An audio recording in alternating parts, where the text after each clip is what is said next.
Allez, bonjour à tous, j'espère que vous allez bien. Aujourd'hui, analyse du BTC, on verra BTC sur du court, moyen, long terme. Je vous parlerai d'un trade que j'ai pris sur Ether. On fera une analyse aussi de l'order flow et on verra sûrement le S&P, le dollar index. Alors, sur le BTC, bon, on est toujours bloqué dans notre range, d'accord. Pour le moment, on est neutre, hein. C'est-à-dire que je chercherai pas à être spécialement bull ou bearish. Voilà, j'ai toujours mes zones d'intervention qui sont tracées et c'est quelque chose qui m'a été demandé à quel moment je passerai bear si on commence à clôturer sous ce niveau-là, globalement sous les 27 000 $. Je passerai bear parce que on a une tendance primaire qui est haussière, d'accord, il n'y a pas de souci là-dessus. Donc pour moi, il y a plus de probabilité qu'on ait une cassure à la hausse, sauf que si on commence à s'affranchir de ce creux ici, qui est un creux très important, d'accord, pour moi, on structure ici un M, donc sommet, creux, sommet plus bas que le précédent, creux, plus bas que le précédent, et ici on aurait une phase de distribution, et on pourrait corriger, à minima, revenir chercher les 25 000 $, voire combler cette zone d'imbalance qui est ici. Donc je passerai bear si on a une clôture sous les 27 000 $. Pour le moment, je suis neutre. Je vais pas crier sous les toits que je suis bull. La tendance primaire reste bullish, mais ici, je serai en mode, j'observe ce que le marché me donne. J'ai mes deux bornes, ok. Je chercherai plutôt à repasser bull si on a une cassure à la hausse, d'accord, au moins de ce niveau-là, parce que là, on ferait un W. Voilà, globalement, si vous devez déterminer deux zones, c'est on a ici, on est bearish, et pour moi, on chercherait à short le marché. Et si on a une cassure de ce niveau-là, et ben sur les pullbacks, on chercherait à long le marché. Et tant qu'on est, on n'a pas cassé ces niveaux-là, et ben vous pouvez faire de la stratégie de range. C'est comme ça un peu je vois les choses en ce moment. Maintenant c'est pas pour ça que sur du court terme je trade pas, même si j'ai très peu d'opportunités en ce moment. Il y en a toujours en fonction de votre setup. Mais voilà, globalement, ce qu'il faut comprendre, c'est si on a une clôture de ce niveau-là, c'est pas bon pour la suite. Et si on aura une grosse structure de top de marché. Voilà, la dernière fois que je vous ai fait mon update sur BTC, on était ici. Il y a, je parlais on avait de la faible volat, on l'a vu ici sur l'HVP. Voilà, on a flashé violet, d'accord, ce qui nous indiquait que faible volatilité, un gros mouvement était censé, un gros mouvement se prépare.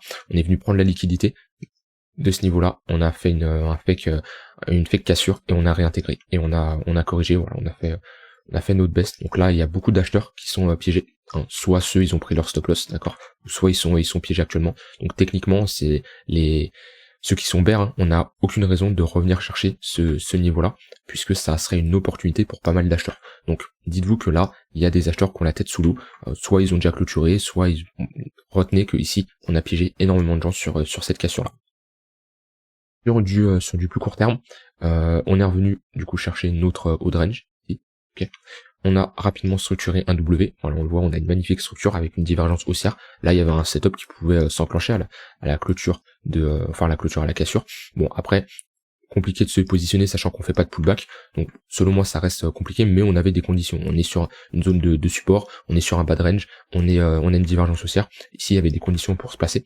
Malheureusement on a rapidement structuré un M qui inverse notre dynamique, donc ici dynamique haussière avec des creux et des sommets de plus en plus haut, ici dynamique baissière avec des creux et des sommets de plus en plus bas. On a ici un premier M, d'accord, et on en a un plus gros ici. Donc pour moi ici on repasse dans une tendance baissière où je chercherais clairement à short le marché sur des potentiels sur des rebonds, d'accord, c'est des opportunités de short. On a un flux qui est bien baissier ici, on le voit, donc compliqué selon moi de se positionner en longue. Le seul moyen pour que je me positionne en longue, c'est qu'ici on restructure un W, ou qu'éventuellement on vient prendre la liquidité, ok, et on structure un W beaucoup plus bas. Mais pour le moment, je suis sur du court terme, sur du 1 heure, 1 heure, 30 minutes, 15 minutes, voire même 4 heures, je suis bear sur les marchés. Donc voilà, on peut voir ici la différence, hein. On peut avoir un biais qui est différent. Globalement, sur du weekly, je suis toujours bull, ok, on a toujours notre tendance primaire qui est haussière. Sur du daily, on serait plutôt d'un point de vue price action, on serait sur quelque chose de neutre. On est dans un range et on attend une résolution, soit à la baisse, soit à la hausse, pour prendre des positions de longue comme de short, ok. Et sur du court terme, je chercherai plutôt à venir short le marché. Alors, les zones qui sont intéressantes, alors pour le moment, on n'a pas encore de cassure entre notre tunnel 1 heure et 4 heures. Alors, ça, je le dis souvent, mais au moment où, si on a un tunnel 1 heure qui crosse notre 4 heures, c'est vraiment pas encourageant pour la suite. Hein. Voilà, on le voit ici, quand ça crosse, ok, c'est quand on a un cross à la hausse, c'est très encourageant. On le voit, on a une forte tendance haussière. Si on le cross à la baisse, en général, c'est pas très bon. Donc pour le moment, on l'a pas encore cross, mais si on commence, attention. Après, on peut toujours réintégrer rapidement. Ce qu'il faut pas, c'est vraiment avoir une cassure, on se fait rejeter, on voit qu'on n'arrive pas à réintégrer. Ça serait pas bon pour la suite. Donc globalement ici il y avait sur le BTC il y avait un setup de short qui pouvait s'enclencher dans cette zone là. On voit qu'on est sur résistance, puis point pivot weekly, tunnel 1 heure, on structure un M, il y avait une opportunité. Moi je suis pas rentré sur BTC, je suis rentré sur Ether. Donc voilà, ici j'avais un magnifique trade, une bonne entrée. Donc je regarde toujours ma tendance primaire, hein. Enfin ma tendance primaire, ma tendance sur mes unités de temps supérieures. On voit qu'en 4 heures on est clairement dans une tendance baissière. Le fait d'avoir cassé ce gros niveau, on peut voir ici une structure en M, même si on vient prendre la liquidité. En général j'aime bien quand on a vraiment un sommet plus bas que le premier sommet sur un M. Ici on a quand même la cassure d'un gros niveau, on a un momentum qui est très baissier, on le voit, même si on commence à regagner, le momentum reste bearish avec ce M sur ce momentum. Donc je vais plutôt privilégier des setups de short sur du 15 minutes, 1 heure, surtout que là j'ai une très bonne zone de localisation. On revient chercher, hop, je vais enlever ça, ce sera plus simple, hop. On revient chercher une magnifique zone, ok, on a une bonne confluence ici entre tunnel 1 heure, tunnel 4 heures, point pivot weekly, point pivot daily, ok. Donc ça, c'était ma zone d'intervention. C'est pas parce que je détermine une zone d'intervention que je rentre en position. En général, je veux soit une bonne divergence baissière qui nous montre qu'on a un essoufflement sur d'un point de vue momentum, donc un essoufflement des acheteurs, vu que je cherche à short, je cherche un essoufflement des acheteurs, ou une structure. Ici, j'ai eu les deux. Donc ici, j'ai ma divergence baissière. Ok, on le voit. On fait ici un sommet. Ici, on fait des sommets de plus en plus bas. D'accord, on voit qu'on diverge globalement. Donc déjà, ça m'indique que les acheteurs s'essoufflent. Et ici, j'ai ma structure. Sommet, creux, sommet. Et là, j'ai la cassure. Bon, c'était la nuit. Du coup, j'ai eu la chance que on me repropose de revenir chercher, tester ma ligne de coup. Donc, je me suis repositionné le matin parce que ici, je dormais à 2h du mat. Et heureusement, parce que j'ai beaucoup en ce moment de setup qui s'enclenchent de nuit et je les prends pas. Et bon, là, heureusement, on est rapidement revenu chercher ma ligne de coup. Donc voilà, je suis rentré en position. Stop loss au-dessus de ce sommet là. En général, je le mets au-dessus du sommet principal, sauf que là il y avait une trop grosse bougie, trop grosse volatilité, donc difficile. Et surtout, hop, je vais vous montrer, mais en général, là on est venu chercher la liquidité. Si on n'était pas venu chercher la liquidité, on avait fait ici un equal high, j'aurais eu plus de mal à mettre mon stop loss au-dessus, hein, parce que on aura plus de chances de venir chercher pour potentiellement réintégrer. Mais là on est venu chercher la liquidité, donc ça fait qu'on a quand même pris pas mal de stop loss. Il y a moins de chances, hein, même si on peut toujours revenir, hein. De toute façon, comme je dis, un setup c'est jamais 100% de réussite, mais il y avait moins de chances, donc voilà, j'ai mis mon stop loss au-dessus qui était ma zone d'invalidation, ou si on y allait, pour moi j'ai invalidé tout simplement mon trade. Du coup c'est passé en risk reward de 2 pour 1. D'ailleurs ici j'aurais pu rentrer en position également, mais j'étais pas devant les écrans pour jouer cette tendance baissière. On avait une opportunité sur un pullback ici, cassure de notre bad range. On a ici une ligne de coup. Ok, on a une confluence tunnel 15 minutes, point pivot daily, mais j'avais pas ma divergence. Voilà, on était j'avais pas spécialement ma divergence, mais j'aurais pu quand même me positionner là-dessus. Mais je suis pas rentré. Voilà, donc un trade, ça fait un moment que j'avais pas tradé. En ce moment, j'ai pas énormément d'opportunités. Je parle vraiment de l'intraday. Après, j'ai toujours des positions qui sont ouvertes sur du spot, hein. Mais voilà, je parle surtout de l'intraday. Là, pour le moment, on est sur Ether. D'ailleurs, je vais faire une analyse rapidement, mais on est vraiment baissier. Pareil, on a structuré ici quelque chose de très bearish. Voilà, on est dans une bonne zone où on avait de grandes chances de faire rejeter. On a comblé notre zone d'imbalance. On est revenu chercher également une autre ligne de coup ici, hein, hop, de toute cette structure. Donc moi, jusqu'à preuve du contraire, hein, sur du 1h 4h, je suis globalement bearish sur Ether. C'est pas parce que je suis bearish que je vais short actuellement, vu que là pour moi il n'y a aucune raison de short, hein. C'est-à-dire que j'aime bien avoir des confluences sur des gros niveaux. Pour moi ici on n'est pas sur résistance, hein. Le marché a bien retracé. Éventuellement si on revient chercher cette zone là, ok, je pourrais potentiellement short voir cette zone là. Mais ici j'ai aucune raison de short le marché de mon côté. Et sinon Ether, c'est pareil. Ce creux là doit être maintenu. Si on maintient ce creux ici, on peut faire ici un W qui serait encourageant, et si on valide ce W, il y a de grandes chances qu'on vienne casser ce sommet là, prendre la liquidité et avoir une poursuite de notre tendance haussière. Donc sur Ether, c'est un peu la même chose. Vous mettez vos deux bornes ici, borne haute, borne basse. Si on a une cassure à la baisse, la grosse tendance haussière est remise en question. parce que là on pourrait revenir chercher des niveaux assez bas, revenir chercher cette zone d'imbalance, c'est une possibilité si on a une cassure de ce niveau là. Donc je parle vraiment d'une clôture, hein. Ici on est vraiment sur du long terme, on parle pas juste d'une mèche, on parle vraiment d'une clôture nette qui nous montre que ok, ce niveau les acheteurs ont perdu globalement le combat. On voit globalement notre range c'est notre bougie d'indécision, ici on a un doji, ok, on a bien clôturé pile au milieu, donc voilà, bougie d'indécision, cassure à la hausse, grande chance, grande probabilité de revenir chasser les stop loss qui sont ici et faire un nouveau sommet, ok. Et cassure de ce niveau-là, grande chance de revenir chercher ici notre zone d'imbalance et les 1700$, qui sont également un très gros niveau de support. Donc voilà, pour ceux qui veulent faire un peu du swing, pour ceux qui veulent faire un peu, qui s'hibernent depuis un moment parce qu'il y a pas d'opportunité vu qu'on est globalement dans un range, bah vous mettez vos alertes et c'est les niveaux qui sont à surveiller. Également on a une divergence qui est validée sur Ether, hein, celle-ci. Ok, donc essoufflement des acheteurs, momentum qui est bien baissier, d'accord. Donc c'est compliqué de long selon moi, à moins qu'on casse ce niveau-là, il peut y avoir des opportunités. Ok, donc j'ai vu BTC, j'ai vu Ether, on va regarder juste l'order flow, ce que ça nous dit. Ça essaye de buy the dip, hein. On a une petite hausse de l'open interest, légère, funding positif, ratio long qui augmente. Ouais, ça essaye de buy the dip, après c'est pas flagrant non plus, on n'a pas une forte hausse de l'open interest comme on avait ici. Voilà, là ça essaie de buy the dip, là on le voit, l'open interest il augmente bien, funding qui augmente, ratio long qui augmente, et voilà, et après on vient les liquider, même si on n'a pas liquidé tant que ça, on liquide pas énormément pour le moment, donc sûrement de la liquidation qui est beaucoup plus basse.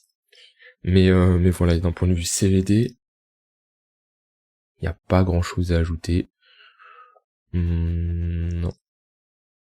Alors ici on avait une petite absorption qui était assez sympa à voir.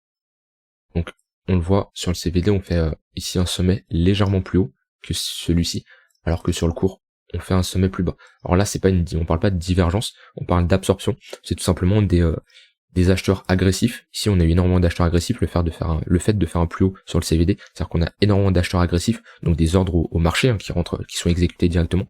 Donc voilà, et on fait pas un sommet plus haut, donc ça veut dire que tous ces acheteurs agressifs, ils se sont fait bloquer ici par des vendeurs passifs, donc des gens qui bloquent avec des ordres limites, voilà, des gros ordres pour les empêcher de passer. Donc ça en général c'est bearish.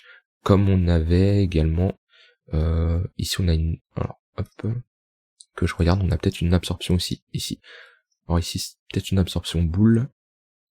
Ouais, ici on en a une parce qu'on fait ici des sommets plus bas que des creux plus bas que ce creux ici, d'accord. Alors que là sur le cours on fait des creux plus hauts. Donc là pareil, plein de vendeurs agressifs qui essayent de pousser le cours plus bas, mais on n'y va pas. Donc c'est-à-dire qu'ils sont bloqués par des acheteurs passifs en limite qui absorbent leur entrée tout simplement.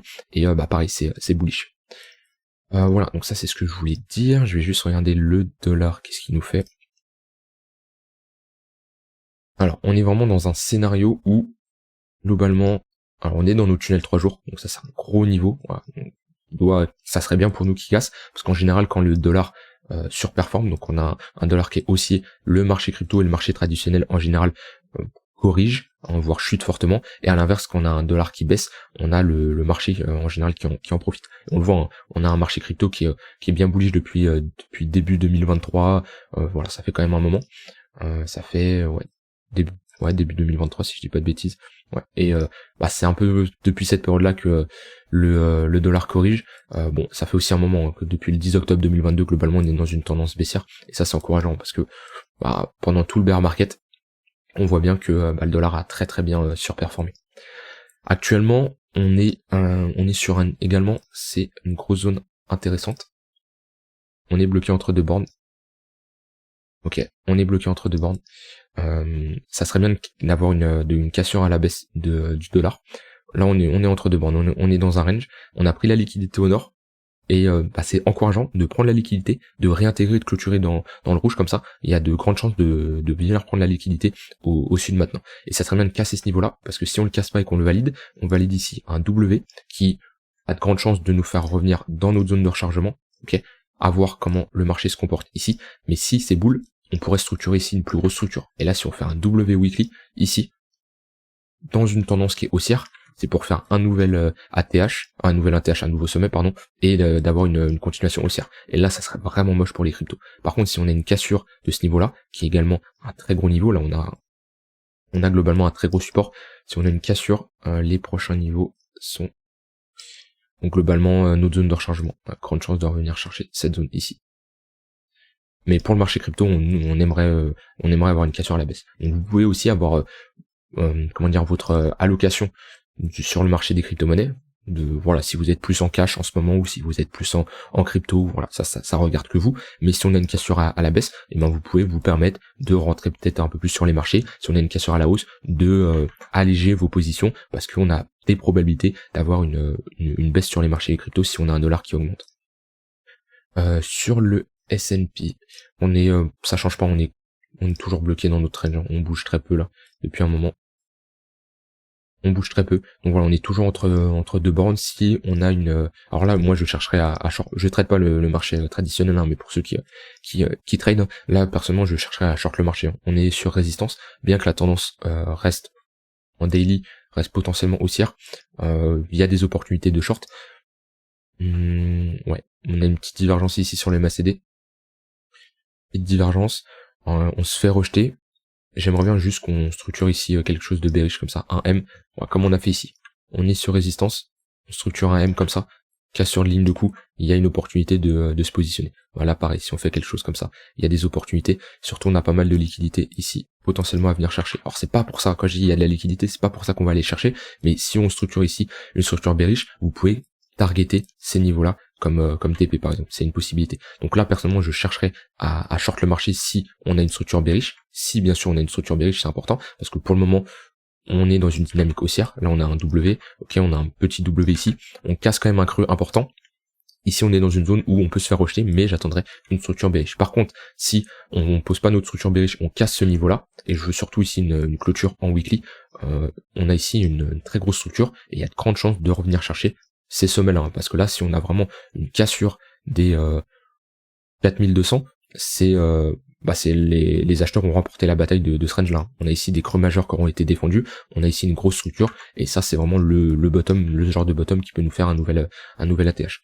Donc voilà, affaire à suivre. Et même une clôture en monthly, ce serait plus intéressant également. On aurait ici une grosse cassure. Voilà, j'ai dit ce que j'avais envie de dire sur le BTC surtout. Ouais, j'ai rien d'autre à ajouter.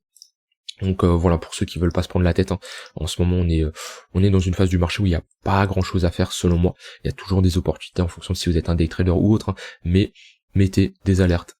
Une alerte ici, une alerte là. Et voilà, ça casse à la hausse, vous êtes bullish, vous cherchez à long le marché, ça casse à la baisse, soit vous cherchez à short le marché, ou soit vous patientez qu'on arrive à des zones beaucoup plus basses. Donc cette zone là, cette zone d'imbalance là, et ce gros support là. Voilà, moi si on a une cassure là, c'est mes prochaines targets, tout simplement.